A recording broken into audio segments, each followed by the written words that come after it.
Hello and welcome to the Glazier Nation podcast. My guest this week is Syndi Sim. Sydney is VP of Marketing and Business Development for Diamon Fusion International. She also sits on the board for the National Glass Association. I'm more of a commercial extrusion and systems guy, so it was super interesting hearing about all the different coatings that Diamon Fusion can do. We also talked about sales, marketing, and women in the glass and glazing industry. Side note, speaking of marketing, if you want to get involved with the Glazier Nation podcast, go to glaziernation.com/marketing for more information. Or if you had something else in mind working with the podcast, you can hit us up on any of our socials at Glazier Nation Podcast. Our sponsor for this episode is Glazier Nation. You can check out all their offerings at glaziernation.com. Had a blast chatting with Syndi. Hope you enjoy the podcast.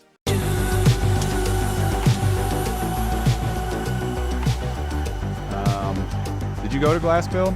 I did because it was our most successful show to date for seeing customers, seeing prospects, brand awareness, having the opportunity really get an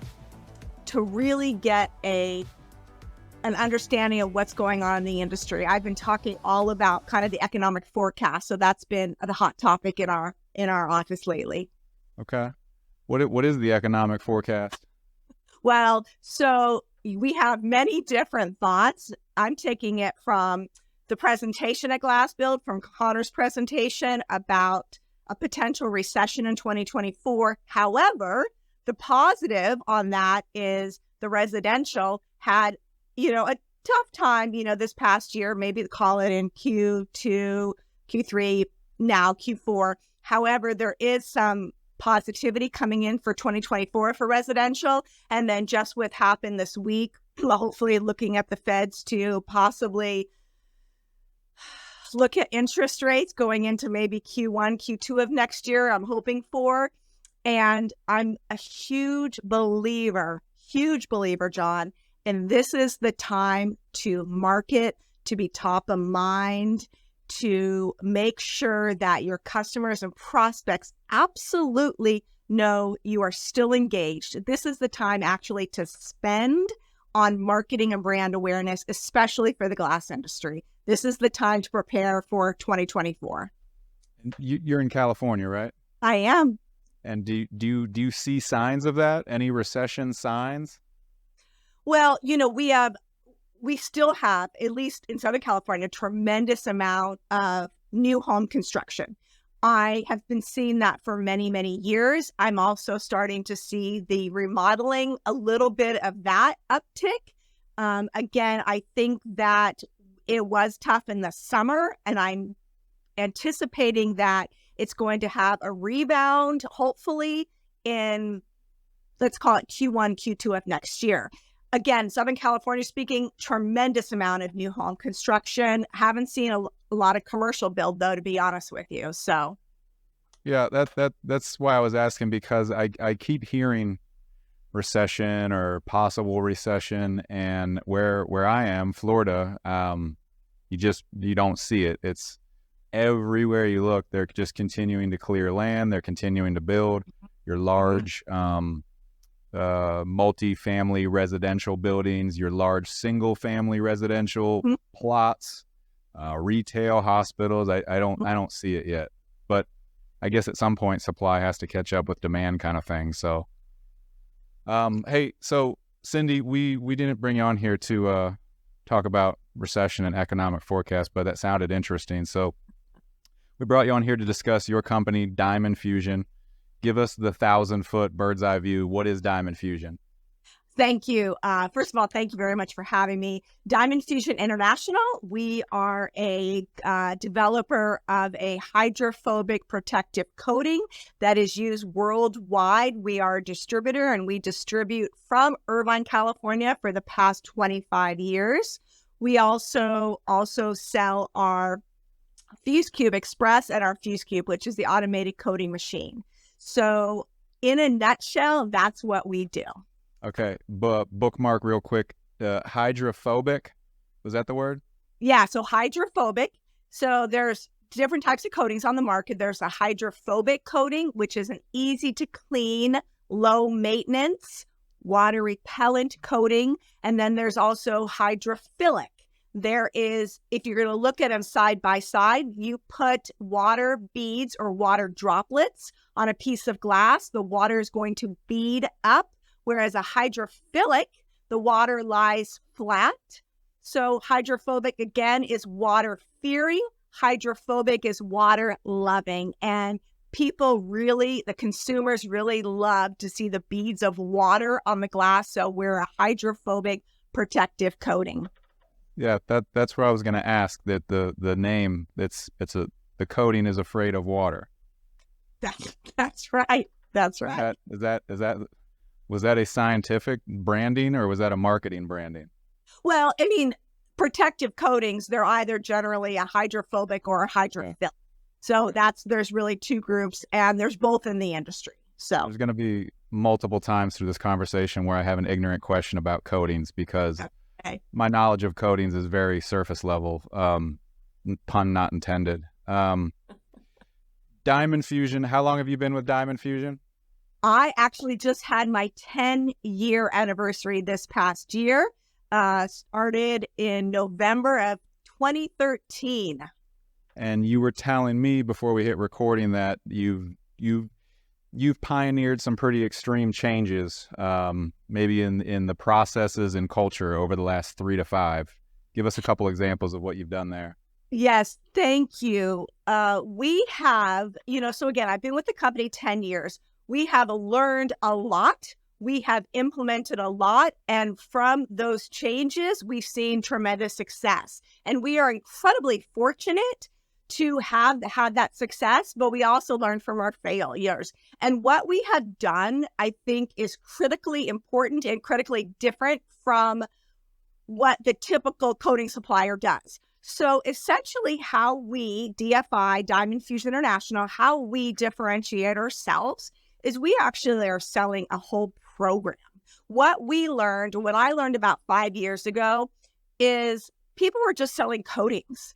And if you want to just buy a coating, by all means, buy a coating. But if you actually want to set yourself apart, if you want to use the coating as a strategic value-added benefit, if you want to have the opportunity to provide a double-sided treated piece of glass, for example, a double-sided shower glass for enclosure, double-sided treated glass railing, it's how you use the coating that makes all the difference. So I had traveled extensively prior to COVID. I toured the country about 1 to 2 weeks a month visiting fabricators. What does the fabricator want? And over the course of a couple of years, I found out that generally speaking, fabricators are not really good marketers, and they wanted quick turnaround times, and they did want a differentiator. Okay. So by getting all the feedback from the industry and bringing it back to the office, talking it through with our team, how can we do better? How can we improve our offering? And so what we did is we actually, about 3 years ago, we came out with our new machine, which is the FuseCube Express. It's been around 3 years now, actually going on to its 4th year in March of 2024. We asked, what do you want? They, being the fabricators, told us they wanted a small footprint. They wanted a quick run time. They wanted to be able to do 1 or 2 pieces of glass at a time.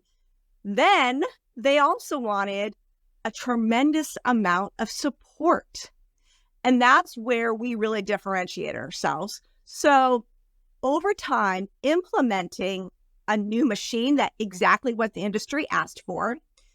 The support, we have an incredible service component on just the machine. So the machine itself is a fantastic, highly efficient, productive machine, but we also do routinely service calls for no cost till we go out into the field to maintain your machines, because we want to make sure they're running, because we offer the warranty. So it is imperative for us to maintain that machine. So that's a huge proponent. And one of the biggest things, John, here's kind of the secret sauce, is that now we are the marketing arm. We are the marketing arm for the fabricator. And as I mentioned, fabricators, generally speaking, aren't really good marketers. They need help. So what do we do?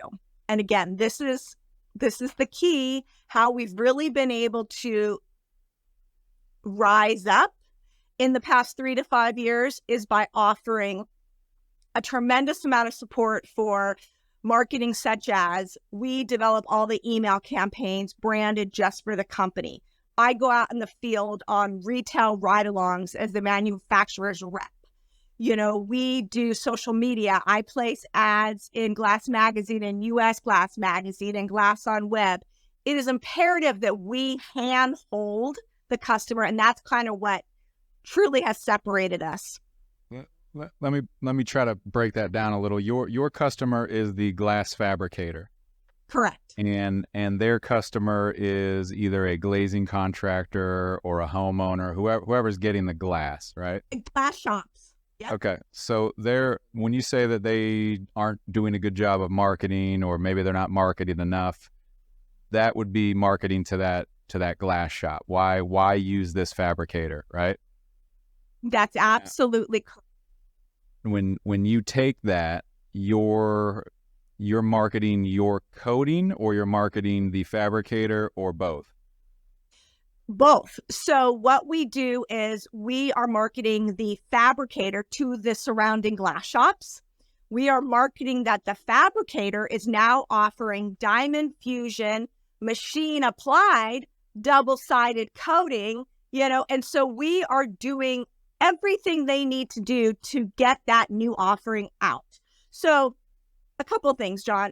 I'm a sales rep in my heart of hearts, okay? So as a sales rep, I always want something new. I need a reason to call my customer. So when you give these fabricators and their sales reps a new offering, the co-branded marketing materials, the publicity, we're essentially feeding the glass fabricator everything they need to be successful. Again, it is a partnership. And I think, to go back to say how we are different and how we've been able to really project the brand of Diamond Fusion and DFI so much in the past 3 to 5 years is that we create a true partnership. It is very important to us. We're not just selling a machine and walking away. I want to make sure that customer is absolutely not only satisfied, but that they are increasing their Diamond Fusion sales. So I help them promote their brand to their customers and help them get more prospects, i.e. glass shops, etc. So what is the glass shop, like what is the buying decision of why they would choose? What are they seeing in marketing that makes them want to choose that coating or that fabricator? Or is that driven by their customer? Is it driven by specifications? Like what's the buying choice criteria there? So a couple things. So we do, to kind of separate this question a little bit, we do work with architects to have Diamond Fusion specified at the design phase. So the ultimate goal is to always have Diamond Fusion applied at the fabricator level. That's the ultimate goal, whether it's in the design phase with architects on new construction, or if it's done via glass shop. We drive glass shops to our machine customers to buy their glass. So the benefit as well as is now a machine application in a lot of cases is superior to a hand application. So historically speaking, with the hydrophobic coatings, they were always applied by hand for the past, call it 20 years, okay? The past 10 years, machines have becoming more prevalent. And the past 3 to 5 years, machines are becoming a standard. So most large fabricators have some type of automated coating equipment to make the coating process that much more efficient. Also, when you have a machine that's applying it, there's much less human error component. So the glass fab is getting much more of a benefit by now having a machine application, both sides. They can now sell that as a benefit compared to their competition. Also, when we work with architects, we drive our architects, the specifications to our machine customers. So it is full circle, and we work really hard to make sure we're driving business back to our machine customers. So why, you said that, I forget if you said the fabricators weren't good at marketing or not doing marketing enough, either one. Why not? Is that just a lack of resources? Is that they're not specialized in that? I think it's many things. I think for years and years and years, they didn't have to do it. You know, I think that for so many years, it was word of mouth. It was, I'm getting new business based on referrals, which is awesome. I'm getting, new business based on my customer service or my production time. Well, now, unfortunately, we're in a different economy, and there's a lot of people out there doing it. So there's more and more fabricators, there's more and more tempering ovens, and now these fabricators need a differentiation.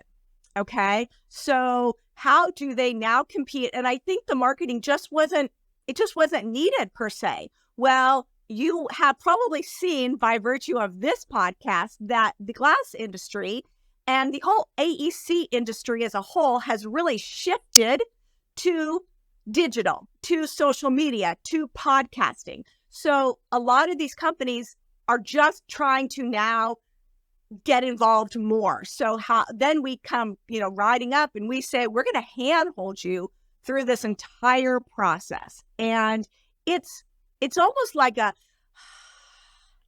not just going to sell a machine. I'm going to come in there. I'm going to work with your sales reps. I'm going to work with your ops team. I'm going to work with your CSRs, and we're going to really make this a true concerted partnership. It's a full service program. Yeah, I'm thinking how you can also, like, your range as the buyer is now significantly farther. Maybe you only bought in the state that you worked in, and you had one or two coders. I don't know, that probably a poor example, but now you can buy all over the United States. You can buy all over South America. You can buy from China. The range. So to be able to get your voice, and also to be part of that range, you want to be able to reach people in Maine, not just California. So yeah, and do you think that extends through the industry, the lack of marketing, or maybe not being quick enough to adapt to the digital marketing? I think absolutely. I mean, I really believe that the industry is getting better. However, I believe that they're not necessarily sure of how to do it. And that is, and oftentimes, there's maybe one marketing person, or, recently at Glass Build, I said, oh, who's your marketing? And they said, oh, you're looking at the person, that the VP of sales is also updating the website, is also, trying to do social media posts. So when we come in, literally giving them everything they need, it's a turnkey program, and when you do that, you create this relationship, because we are in it just as much as they are in it in investing. So when you say the industry, I think they're definitely becoming more aware, and they are looking for ways to dip their toes in it. In certain companies, I think that there's tremendous opportunity, and they're just kind of saying, wow, let's get involved, but they don't necessarily know the immediate steps. So we just help with that. Yeah. Side note, if anyone's listening and wants to sponsor this podcast, there are opportunities. That's right. to get involved and get your name out there in the digital marketing space. Just want to throw that out there. Syndi, let's change gears a little. You are a board member with the NGA. What is the importance of women being in these roles, or just being in our industry in general? What is the importance of women in the glass and glazing industry? Well, God, it is. Well, first of all, I'm incredibly honored that I do sit on the NGA board. And I think what's very important is, the CEO of the board of the National Glass Association is a woman. There are several other women on the board with me. Okay. And now we're starting to see, not only is the NGA supporting women in the industry, we're starting to see these amazing, confident women coming up, making themselves known, and taking a seat at the table. I am so grateful that the industry is incredibly supportive. Women do very well in this industry because it is relatively new to have these women at the table. And I still, when I look at the C-suite in so many of these large organizations, a lot of it is men. And it would really help the cause of saying, I want a woman to represent the C-suite in these big name companies. Women have so much to offer the glass industry. What I'm very grateful to the NGA of doing is they're starting young. They're starting to educate at the elementary and high school levels, to educate about the trades, to educate about glass, and to get out there and look at glazing as a profession. So it is very important that women represent for the younger generation, not only the ability to sit on the board, to sit at a table with other men at the C-suite, but to also have a career path. So I'm incredibly honored to be able to participate. I do want to ensure that there is more women coming into the industry. And again, I see it more and more just by advocating and spreading awareness. And there has been tremendous support. So thank you, John, for bringing that up. Yeah, I think a couple things in there is, I mentioned, maybe it was before we hit record, but I did a podcast with Tim Byrne, and, we were talking about, I don't even remember exactly what it was, but the topic of AI came up, and how, that's, I mean, it's already is, but it will be replacing a ton of process-oriented jobs.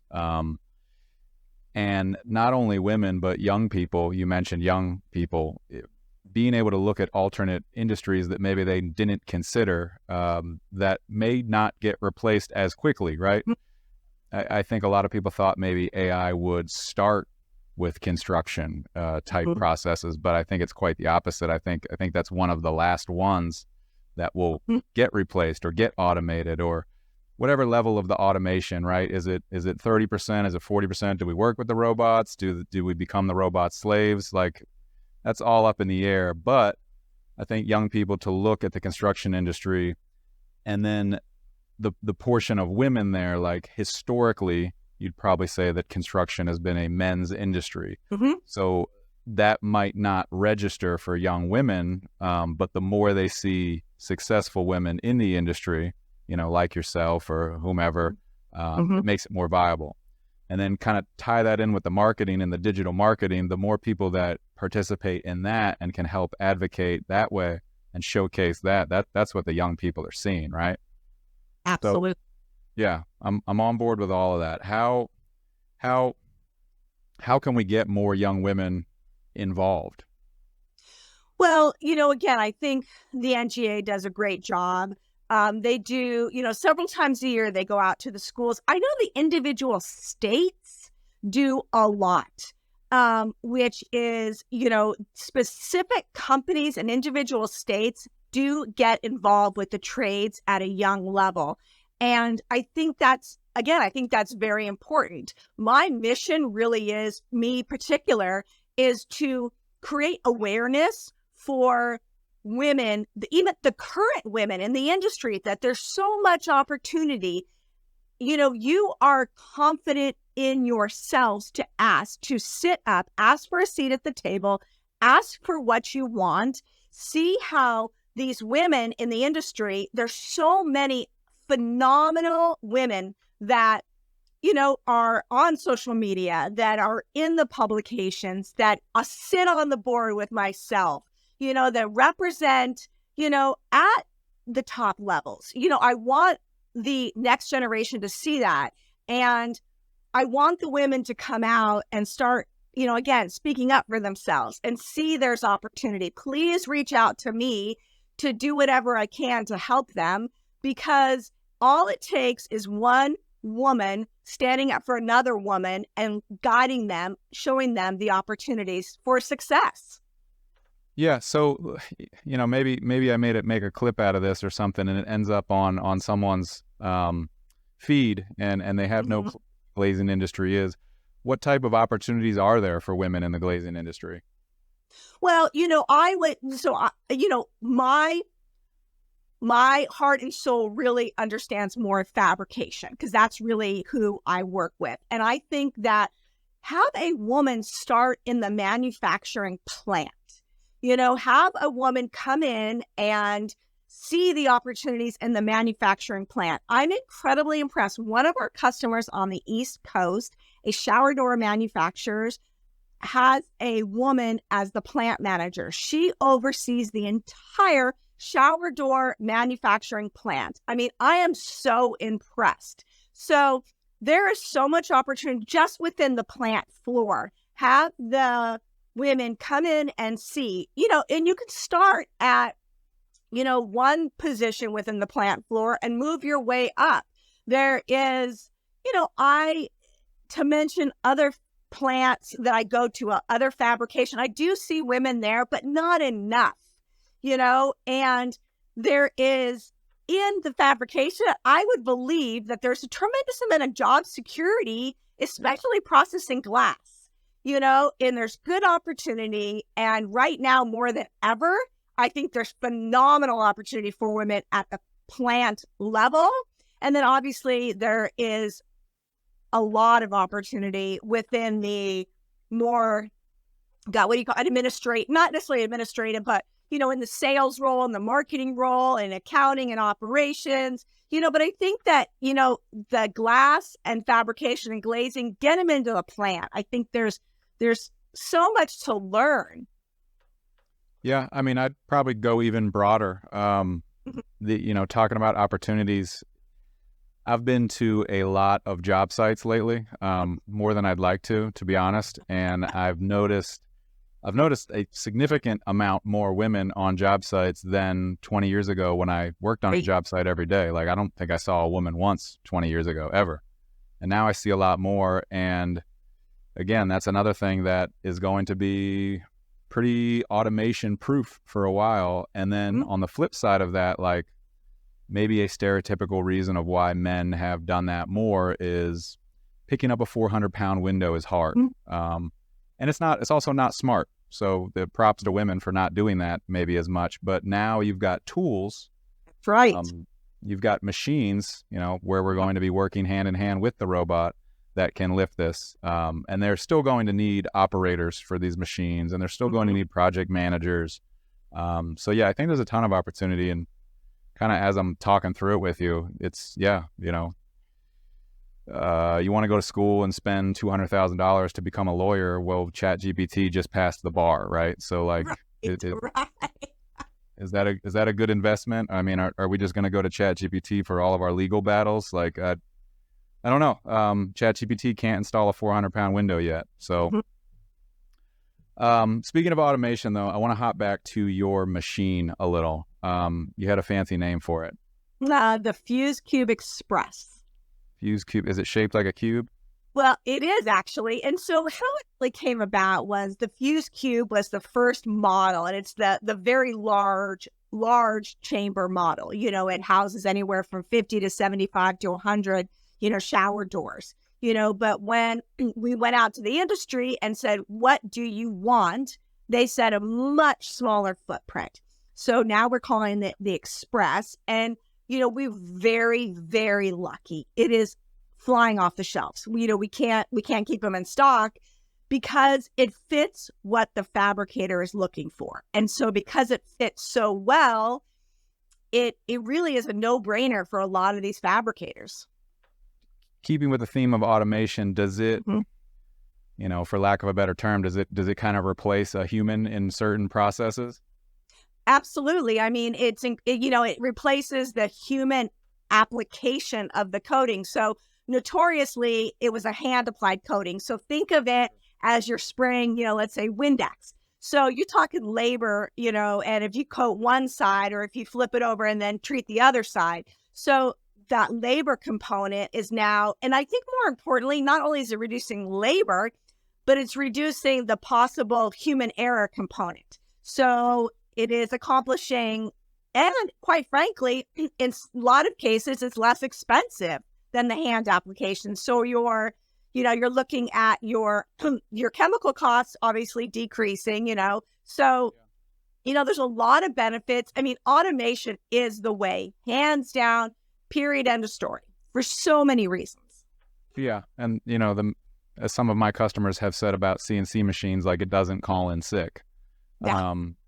But at the same time, the people that would, the robots are going to take our jobs. The robots are going to take our jobs. Well, every employer is looking like furiously for people. And I'm sure that's part of why you say they're flying off the shelves, right? They can't find the correct people to do the task. The natural evolution is to figure out a way to do it. And it's through the automations. Right. And, we are not necessarily losing a body. You still have to load the glass in.